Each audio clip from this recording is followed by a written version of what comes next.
Bonjour, dans cette 36e capsule vidéo et la toute dernière en fait du cours didactique des maths mathématiques 2, je vais dans le fond aborder avec vous, faire une brève synthèse du cours.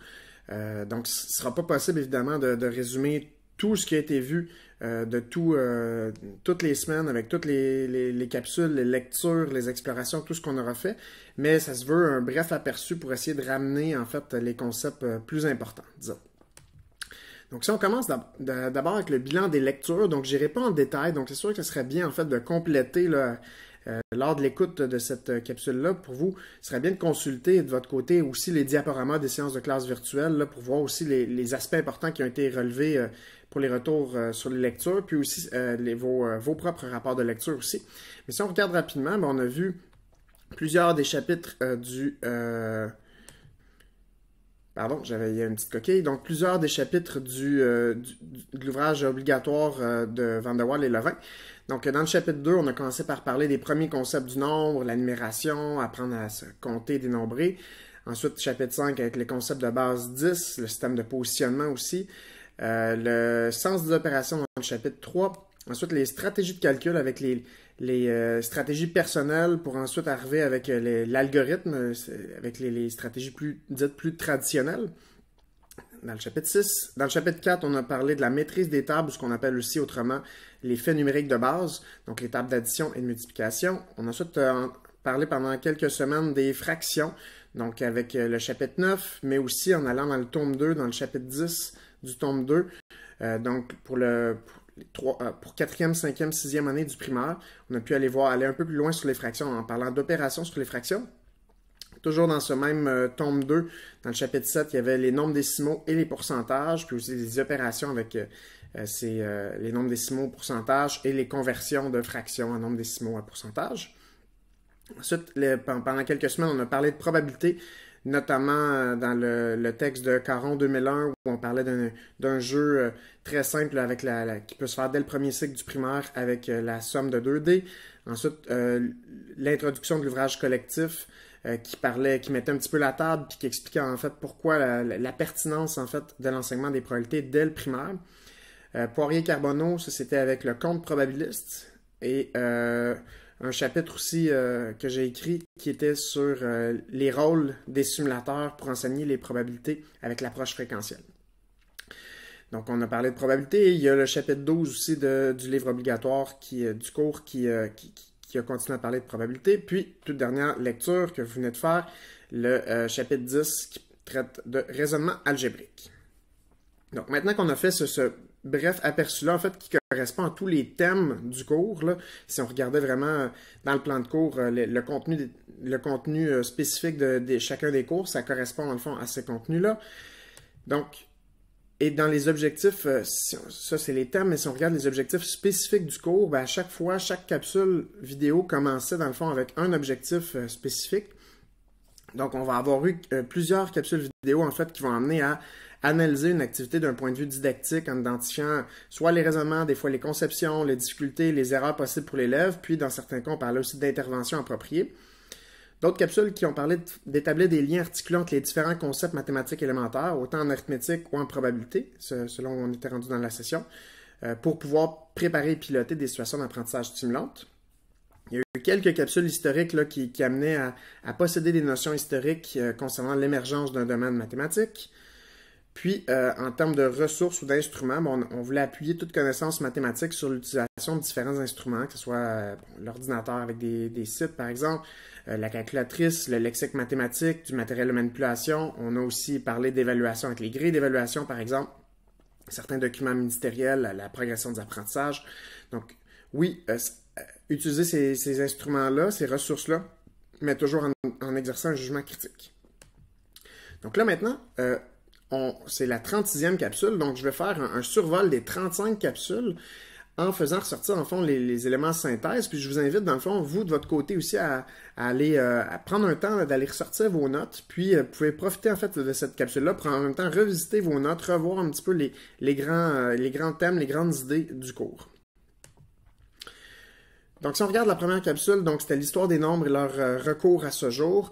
Bon, on a fait ressortir l'importance de prendre compte de l'apparition lointaine des concepts qui sont liés au nombre pour répondre à des besoins. Par exemple, le berger qui a besoin des nombres pour compter ses moutons. Puis bon, d'autres exemples comme ça qui datent depuis longtemps. Encore plus loin que ça, il y avait l'exemple dans les cavernes, par exemple, pour compter les jours là, en faisant des traits.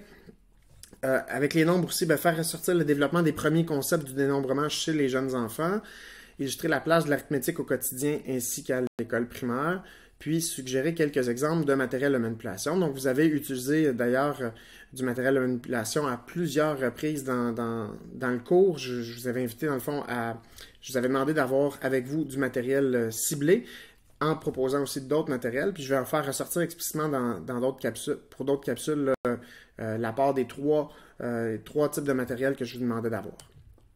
Si on regarde la deuxième capsule, donc les programmes du préscolaire et primaire, puis la progression des apprentissages en arithmétique. Donc, on avait commencé d'abord en regardant le côté arithmétique, puis le but, en fait, il y avait un premier but qui était de repérer efficacement de l'information dans les documents ministériels. Donc, le but, c'est pas de les apprendre par cœur, mais c'est d'être capable de se retrouver rapidement, puis de se les approprier. Puis, se les approprier, ça veut dire faire ressortir quelques particularités de l'arithmétique, par exemple, dans ce cas-ci, pour la capsule qui ciblait l'arithmétique. Donc, beaucoup de concepts d'ailleurs en arithmétique au primaire. Ensuite, une capsule sur les principes de dénombrement, puis les tâches et les habiletés. Donc, on a parlé de 5 principes de dénombrement. On a parlé des 2 sens du nombre, cardinal et ordinal, avec des difficultés qui étaient associées. On a suggéré 5 types de tâches pour travailler le concept de nombre. Puis, j'ai pu exemplifier aussi 7 habiletés à mobiliser pour développer le concept du nombre. Puis, tout ça s'est fait pas mal avec des jetons pour montrer comment on peut, pour une tâche de collection, par exemple, de dénombrer une collection ou une tâche de comparaison, comment on peut utiliser les jetons, en fait, pour accompagner l'enfant dans le développement du concept du nombre. Pour la 4e capsule, donc système de numération. Donc, j'ai voulu expliquer en quoi consiste notre système de numération, les principes à sa base puis leur utilité.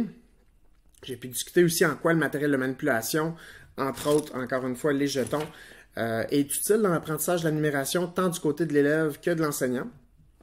Distinguer les caractéristiques du matériel de manipulation en numération, puis leur lien avec le développement de l'élève, puis donc justifier le choix d'un type de manipulation plutôt qu'un autre. Donc, ce n'est pas le seul qu'on a vu, jetons, puis on en a vu plusieurs autres, et voir dans quel cas, en fait, à quel moment un type de manipulation accessible, apparent, non accessible, tout ça, quand est-ce qu'il est plus approprié.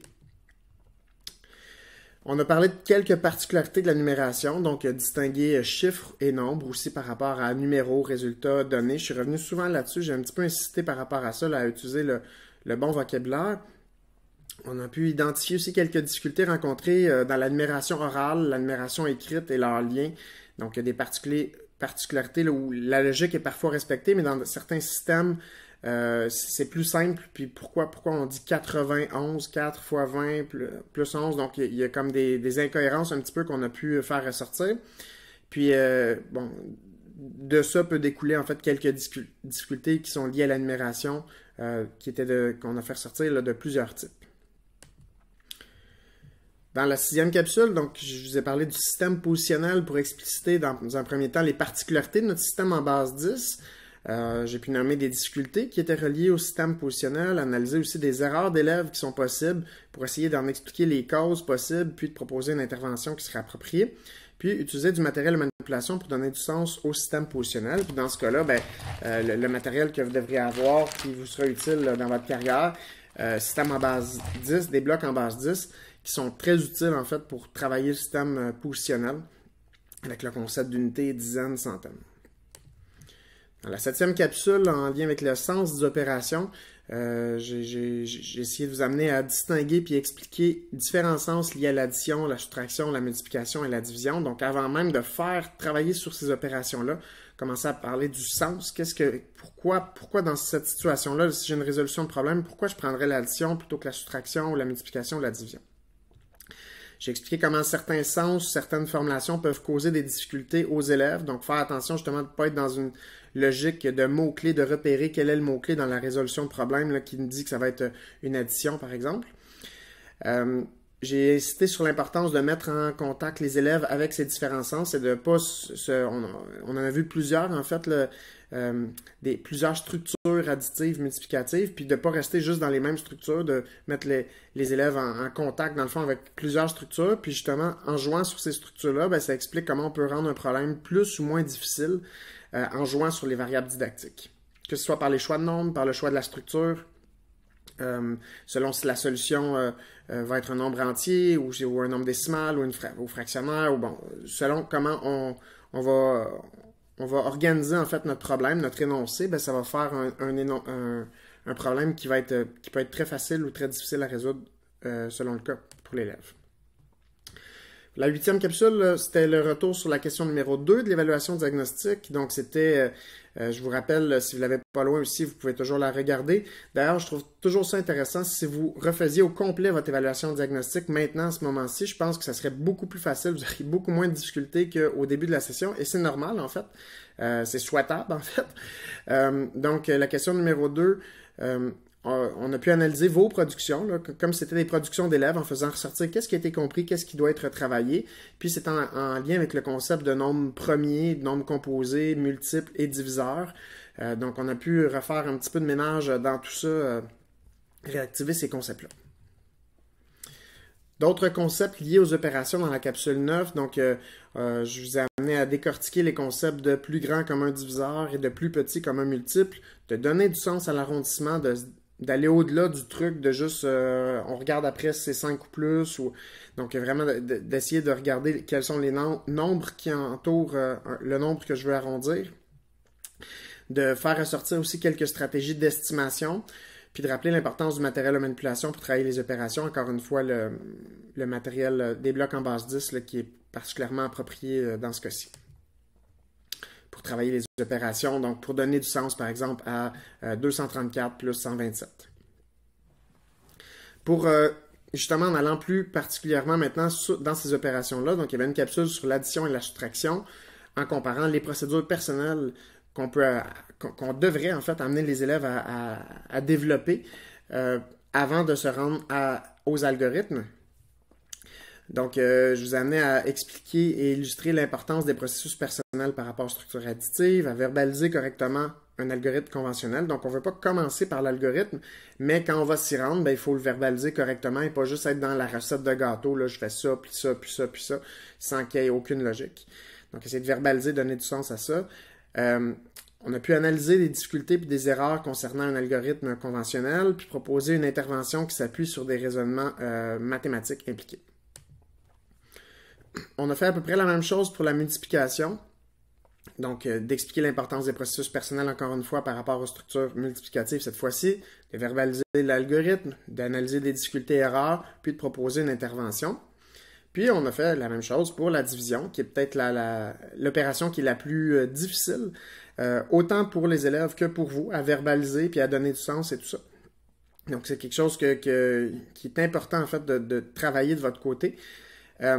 Donc, d'expliquer, on a fait la même chose, d'expliquer, illustrer l'importance des processus personnels par rapport à la division, de verbaliser l'algorithme, d'analyser des difficultés et erreurs par rapport à l'algorithme, puis de proposer une intervention. Donc là-dedans, ici, comme vous avez vu, à chaque fois, le matériel est important, puis le matériel en base 10, les blocs en base 10, encore une fois, qui vont être un précieux allié pour vous là, quand vous allez faire ces opérations-là, en essayant de donner du sens, en faisant, quand il est question d'échange parce qu'on a 13 unités, et là, ça devient une dizaine et 3 unités, ben, on fait l'échange, même chose pour la division, même chose. Donc, à chaque fois au lieu d'abaisser dans la division, ben, on convertit, puis on ajoute avec les autres qu'on avait déjà. Donc, essayez vraiment de parler dans un vocabulaire qui n'est pas procédural, en fait, qui n'est pas juste de suivre une recette de gâteau, là, comme j'aime bien le dire, mais qui va aussi bien se visualiser avec le matériel. Là. Votre verbalisation va s'accompagner du matériel. Ensuite, on a parlé des faits numériques de base. Donc, une fois qu'on a parlé du sens des opérations, mais après, bon, il y a des tables d'addition et de multiplication.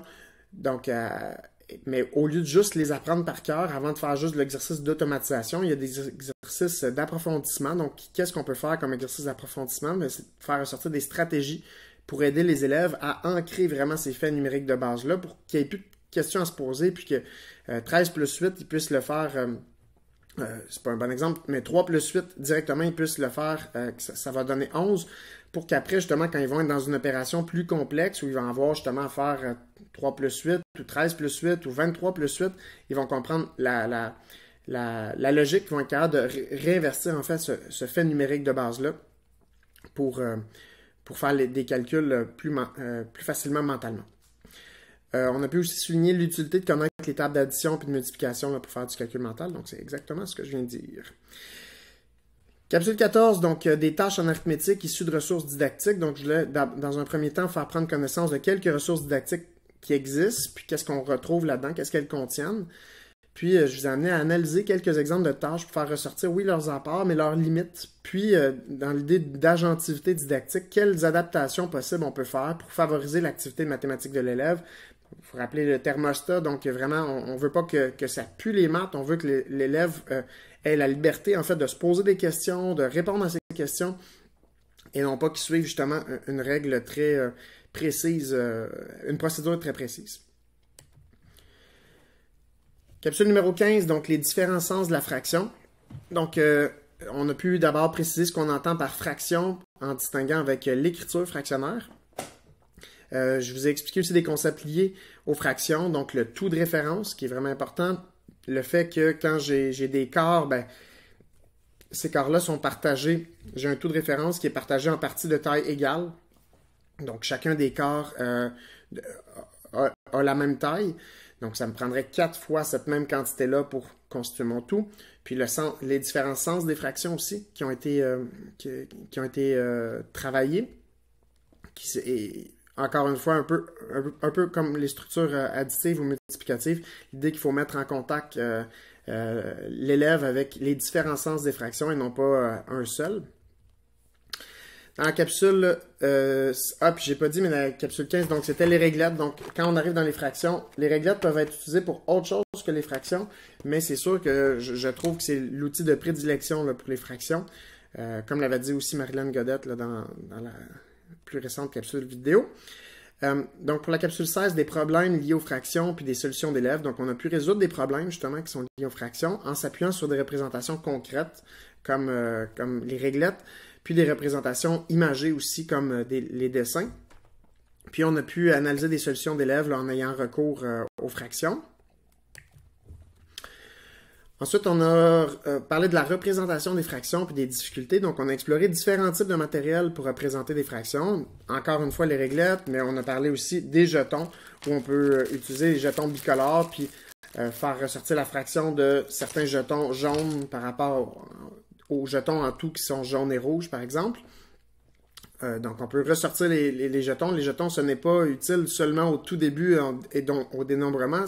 C'est un matériel qui est assez polyvalent, puis on peut faire quand même beaucoup de choses avec les jetons. Puis, on a pu faire ressortir aussi, bon, il y avait d'autres matériels aussi, d'autres représentations, comme les rectangles, par exemple. Puis, on a pu faire ressortir plusieurs difficultés liées à la représentation de fractions. Dans la capsule 18, on a comparé des fractions, donc dans l'idée de les mettre en ordre, puis parler de fractions équivalentes. Donc, pour la comparaison de fractions, mais, au lieu d'utiliser systématiquement le dénominateur commun, je vous ai vraiment invité à parler de stratégie de comparaison, si on les compare parce qu'elles ont le même numérateur, le même dénominateur, ou les comparer par rapport à une demi ou à 1. Donc, on a vu quelques stratégies comme ça qui peuvent être... qui sont tout à fait adéquates, puis avec juste ces stratégies-là, d'habitude, on peut le faire sans passer par le dénominateur commun, qui est, oui, la procédure plus efficace, plus rapide, mais qui est plus dénuée de sens. Donc, avant de se rendre là, tout comme pour les procédures personnelles, on travaille vraiment plus sur le sens du nombre avant de se déplacer vers un algorithme plus efficace, mais qui s'éloigne du sens. C'est ça. J'ai pu aussi rappeler qu'une fraction réduite, ben, c'est équivalente à la fraction d'origine, donc une erreur qu'on entend trop souvent, là, comme quoi 2 quarts va être 2 fois plus gros qu'une demi, ou au contraire, si j'ai 2 quarts, je le réduis à une demi, ben, ma fraction réduite va être 2 fois plus petite une demi que 2 quarts. Maintenant, ce sont des fractions équivalentes. Je vous ai amené à analyser des erreurs, des difficultés de comparaison et d'équivalence des fractions, puis des pistes d'intervention. Pour la 19e capsule, donc l'opération sur les fractions, les élèves au primaire commencent à opérer sur les fractions, donc ils font de l'addition et de la soustraction et un début de multiplication, en fait, de multiplication d'une fraction par un nombre naturel et non pas la multiplication de fractions. Donc, vous, c'est important de connaître quand même ce qu'il y en est, d'aller un peu plus loin, de savoir même ce qu'il y en est. Je vous ai fait lire sur la division de fractions, la multiplication de deux fractions, tout ça. Mais les élèves commencent à opérer sur les fractions au primaire, et puis décortiquer ces opérations-là à l'aide de matériel divers, donc d'additionner des fractions et donner un sens avec les réglettes, par exemple, puis d'analyser des difficultés et erreurs possibles en lien avec des opérations sur les fractions. Dans la question numéro 3 de l'évaluation diagnostique, donc j'ai pu analyser des productions d'élèves, vos productions, en faisant ressortir ce qui a été compris puis ce qui doit être travaillé. Ça nous a permis de réactiver les concepts liés aux fractions, donc c'est les problèmes des sandwichs, là. Puis on a pu faire ressortir plusieurs façons valables de résoudre un problème. Pour la capsule 21 sur les pourcentages, j'ai d'abord substitué les pourcentages dans le programme. Je l'ai fait d'ailleurs pour la plupart des concepts. Là, je ne l'ai pas toujours écrit, mais la plupart du temps, on commence en allant voir qu'est-ce qu'on retrouve dans la progression des apprentissages pour chacun de ces concepts-là. Donc, pour les pourcentages, ici, on a pu avoir recours au calcul mental pour effectuer des calculs de pourcentage, puis on a fait ressortir des difficultés et erreurs possibles en lien avec les pourcentages. Donc, vous voyez que soit des thèmes, on travaille, on décortique le concept, travaille le sens, puis on fait ressortir des erreurs, des difficultés. Donc, c'est beaucoup ça qu'on fait dans les cours de didactique. Si on poursuit, dans les nombres décimaux, ben, on a situé les nombres décimaux dans le programme. Encore une fois, on a expliqué ce que sont les nombres décimaux et l'écriture décimale. Tout comme on avait distingué la fraction et l'écriture fractionnaire, ben, on a distingué les nombres décimaux et l'écriture décimale. On a analysé des difficultés et erreurs possibles en lien avec les nombres décimaux et en lien avec l'écriture décimale, puis on a pu représenter des nombres décimaux à l'aide de différents matériels. Pour la question numéro 5 de l'évaluation diagnostique, donc on a pu analyser vos productions d'élèves pour faire ressortir ce qui a été compris, ce qui doit être travaillé. Plus précisément, c'était un calcul de moyenne où il fallait additionner des nombres décimaux puis les diviser ensuite par le nombre de données qu'on avait. Donc, ça amenait à réactiver des concepts liés au nombre décimaux, mais encore une fois à la division, où on se rendait cette fois-ci avec un quotient qui était un nombre décimal. Ensuite, on est entré dans le domaine des probabilités, donc l'histoire des probabilités et les approches probabilistes. Donc, on a pu prendre compte de l'évolution progressive là, des concepts de hasard et des probabilités, puis aussi un peu de la statistique dont j'ai parlé. Donc, c'est pas quelque chose qui s'est fait du jour au lendemain, c'est progressivement dans le temps. Là, quand on regarde l'histoire, on pouvait sentir ça. Je vous ai amené à percevoir qu'il y a des problèmes qui sont en apparence simples de probabilité qui ont soulevé des difficultés des conceptions auprès de mathématiciens, donc le problème de Chevalier de Méré qu'on avait vu.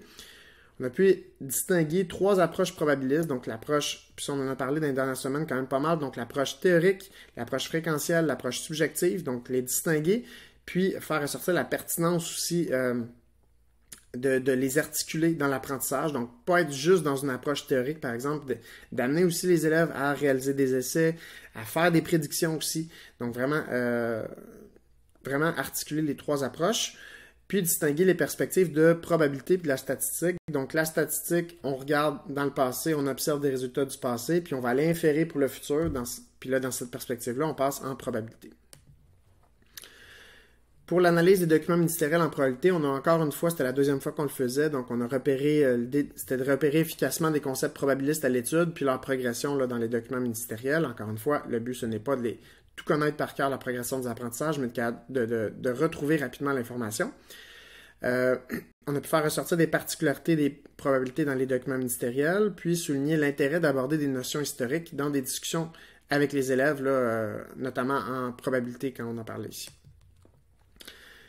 Pour la capsule 26, le jeu de dés, donc on a résolu un problème qui était quand même contre-intuitif. Par plusieurs étapes, en fait. Donc, on a fait des essais réalisés avec du matériel, avec des dés. On a fait des essais réalisés avec un simulateur. Puis, par l'idée de la loi des grands nombres, c'est que plus on a d'essais, plus on peut être confiant que la tendance qu'on va obtenir va être fiable, puis va être représentative de ce qu'on aurait dû avoir en théorie. Puis après ça, ben, justement, on se déplace vers la théorie par un raisonnement théorique qui va être appuyé sur diverses représentations. Le tableau à double entrée, l'arbre des possibilités, puis l'arbre des probabilités aussi qu'on a distingué pour calculer le rapport du nombre de cas favorables et du nombre de cas possibles. Ce que je n'ai pas dit ici aussi, il y avait toute l'importance de la prédiction aussi, là. Donc, la prédiction qui est dans l'approche subjective, les essais réalisés dans l'approche fréquentiel, puis le raisonnement théorique dans l'approche théorique. Puis, j'ai voulu aussi souligner l'importance de la prise de décision quand on fait des probabilités, puis de sensibiliser aussi au jeu excessif. Ensuite, les fameuses conceptions probabilistes, là, j'ai voulu faire ressortir le caractère contre-intuitif de plusieurs situations aléatoires, puis on a pu reconnaître que notre intuition nous joue parfois des tours. Donc, j'ai abordé 7-8 conceptions probabilistes. On en a reparlé d'autres aussi dans les dernières semaines. Donc, elles ne sont pas exhaustives, mais il y a plusieurs conceptions qui nous guettent puis qui reviennent comme de la mauvaise herbe. Puis, j'ai pu suggérer aussi quelques facteurs d'ébranlement des conceptions sans justement dire que on va se débarrasser du problème, mais essayer de débranler, de faire avancer ces conceptions-là.